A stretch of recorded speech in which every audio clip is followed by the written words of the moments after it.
আমিও একটা কবিতা কয়া যাই।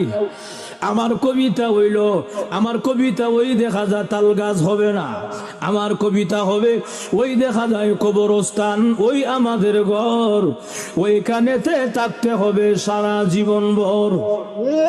আরো জোরে কান।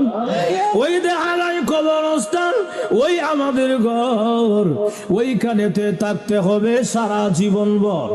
ও কবর তুই চাস কি? টাকা পয়সা নেসনি, সুদ ঘুষ কাসনি বলে না, টাকা পয়সা নেই না, সুদ ঘুষ খাই না, মুমিন বান্দা পাই না। একজন যদি পাই এমনি জান্নাতের বাগান হয়ে যায়। এজন্য আল্লাহর রাসূল হাদিস শরীফে বলেন, আল কবর রাউযাতুম মিন রিয়াজিল জান্নাহ আও হুফরাতুম মিন হুফারিন নার। কবরটা কারোর জন্য জাহান্নামের গাড়া হবে, আবার কারোর জন্য জান্নাতের বাগান হবে।